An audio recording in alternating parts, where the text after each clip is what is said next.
Welcome to the Good News Ride Home for Monday, June 29th, 2020. I'm Jackson Bird. Today, a barber who's invented a new, safe way to give people haircuts, the son who embarked on an 85-day solo trip across the Atlantic Ocean to get to his dad's 90th birthday after the coronavirus canceled all flights, an experiment in Australia that's been running for almost 100 years, why we sometimes feel strangely aggressive impulses towards pets and babies that we find unbearably cute, and a website that helps you virtually relive your daily commute. Here are some of the good things from the news today. Even with barbershops and hair salons reopening in towns across the U.S., many of us still don't feel it's completely safe just yet to go get a haircut. One barber in New Jersey has invented something that he hopes will help. He calls it Shields on Wheels, and it's basically like a big curved barrier about 6 feet tall and 3 or 4 feet wide.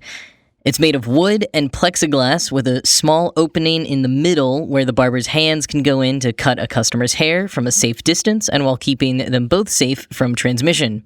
And the curved barrier is on wheels so that the barber can move it around the chair throughout the haircut.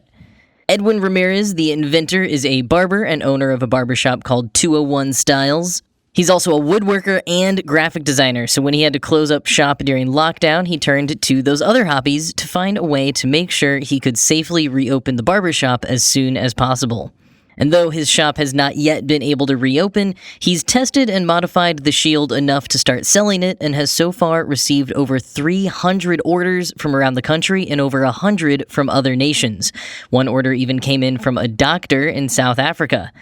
So even though Ramirez designed the Shields on Wheels specifically with haircuts in mind, including working on adding chargers and hooks for items like blow dryers and trimmers, I could see how this might become a popular item for a number of industries, and maybe like dentistry? I don't know, something like that. Regardless, it's quite well designed, and hopefully Ramirez is able to keep up with demand and help out a lot of people. I wouldn't mind seeing something like this becoming the norm for a while.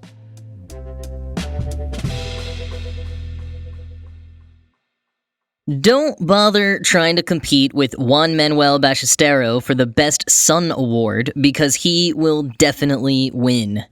Argentinian Ballesteros got stuck in Portugal when lockdown began. Argentina had banned all international flights, and that left Ballesteros with only one option to get back home in time for his father's 90th birthday.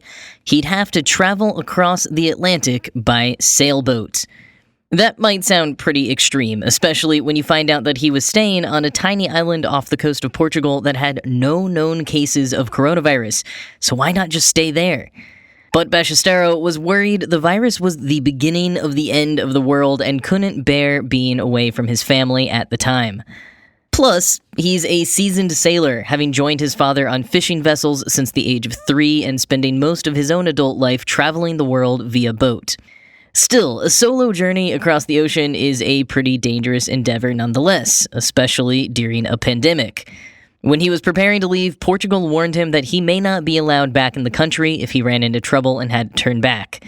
And a few weeks into his journey on his 29-foot sailboat, authorities in Cape Verde denied him access to the island where he had been planning to dock while he fueled up and bought more food. He was then forced to keep moving along with less fuel and food than originally accounted for. Over the 85-day journey, he experienced loneliness unlike ever before. He says he turned to God, to whiskey, and to the nature around him for solace, eventually being unable to fish anymore because the thought of killing the animals who had kept him company was unbearable, even to a lifelong fisherman. Towards the end of the journey, he experienced a brutal storm that forced him to stop for 10 days in Vitória, Brazil. From there, he kept on going, finally making it to his hometown of Mar del Plata on June 17th. He had missed his father's 90th birthday, but after a COVID-19 test and a 72-hour quarantine, he made it home for Father's Day. And despite all of the struggles that he went through, Ballesteros says that he intends to keep on sailing.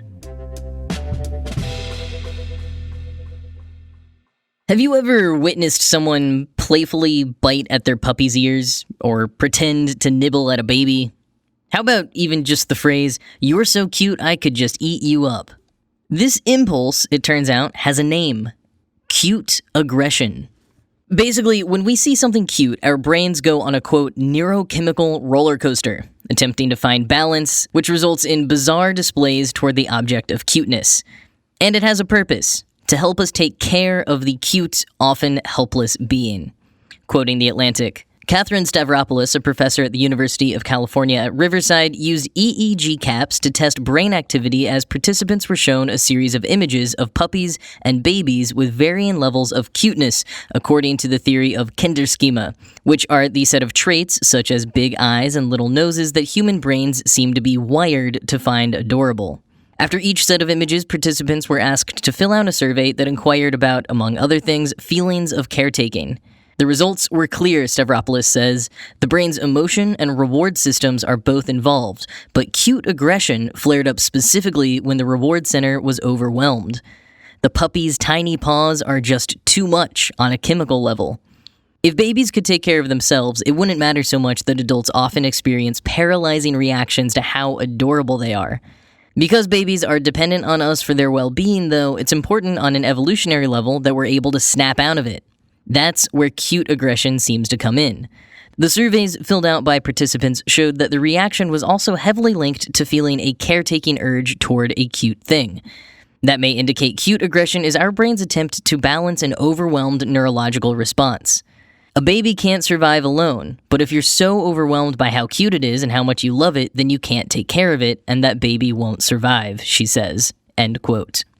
Oriana Aragon, a Clemson University researcher and the author of the 2015 Yale study that first identified the phenomenon of cute aggression, calls this dimorphous expression, or any emotional response that can present in two ways.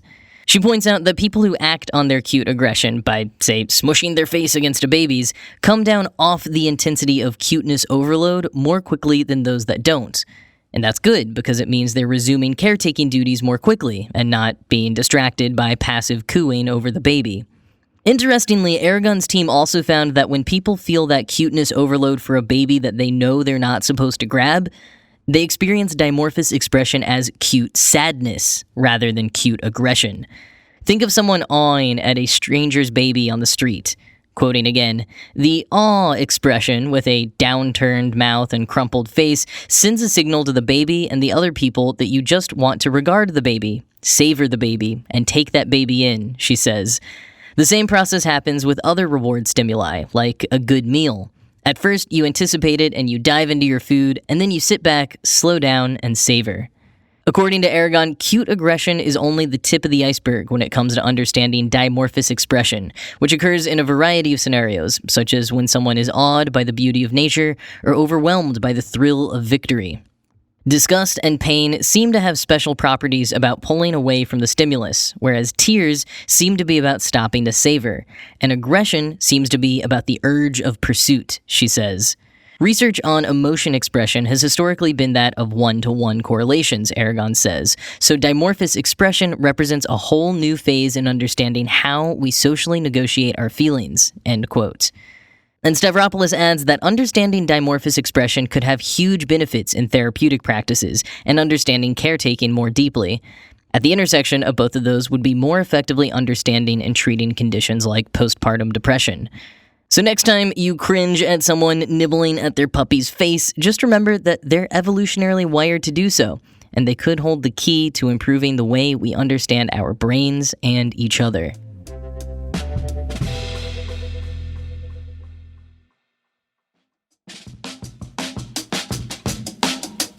Is there something interfering with your happiness or preventing you from achieving your goals? Personally, I've found it pretty tough to stay motivated and optimistic during these past few months of lockdown. If you're feeling similarly, it might help to have someone to talk to. BetterHelp will assess your needs and match you with your own licensed professional therapist. You can start communicating in under 48 hours, and it's not a crisis line, it's not self-help, it is professional counseling done securely online. There is a broad range of expertise available, which may not be locally available in many areas, and the service is available for clients worldwide.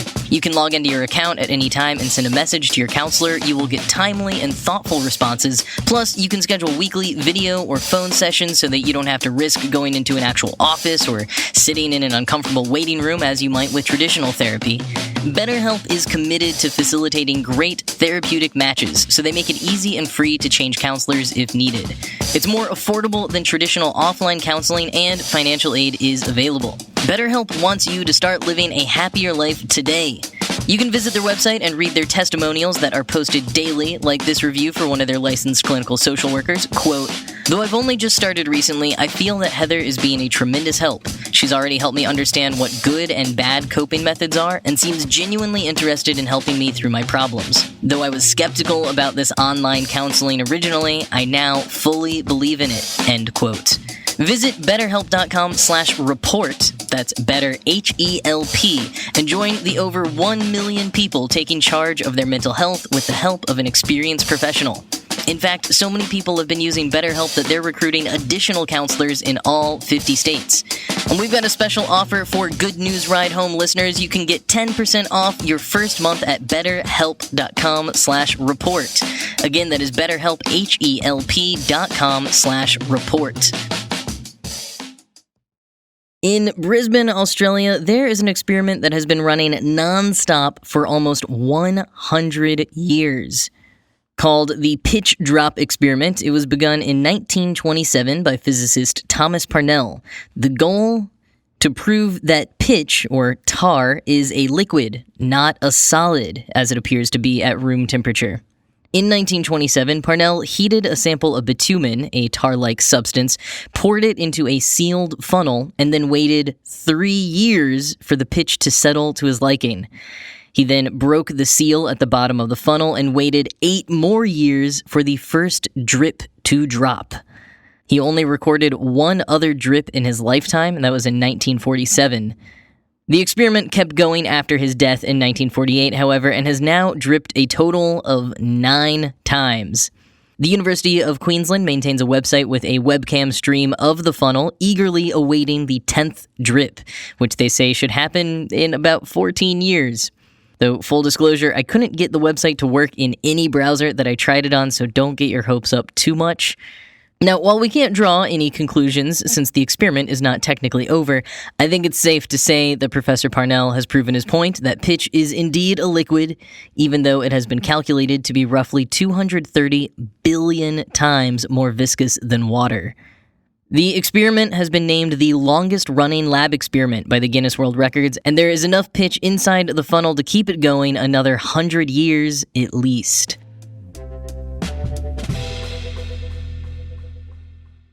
And finally today, it sounds a little weird to say this, but if you are a driver who has found yourself missing your commute, there's an app for that.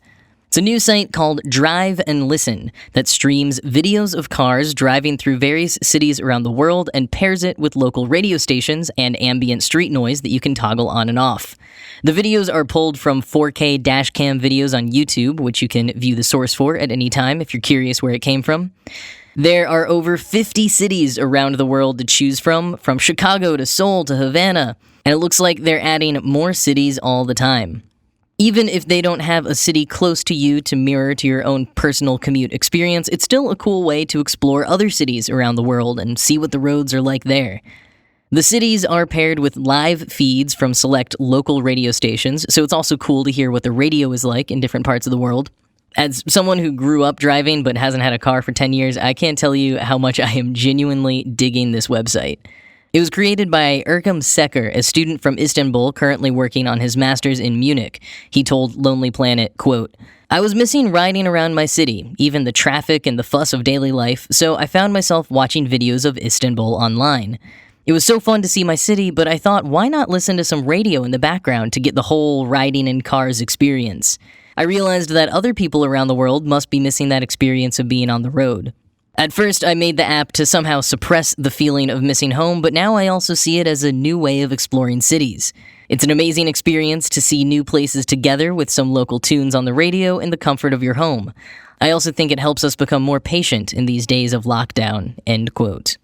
And one suggestion for you, since the Ride Home podcast network was designed around the idea that you would listen to our shows on your ride home from work each evening, hence why these shows go live by 5 p.m. Eastern each day, maybe click your favorite city on the site and pause the radio stream and queue up this podcast, followed by the gaming ride home and the tech meme ride home. Just a suggestion. However you choose to enjoy it, again, it is called Drive and Listen, and the link is in the show notes.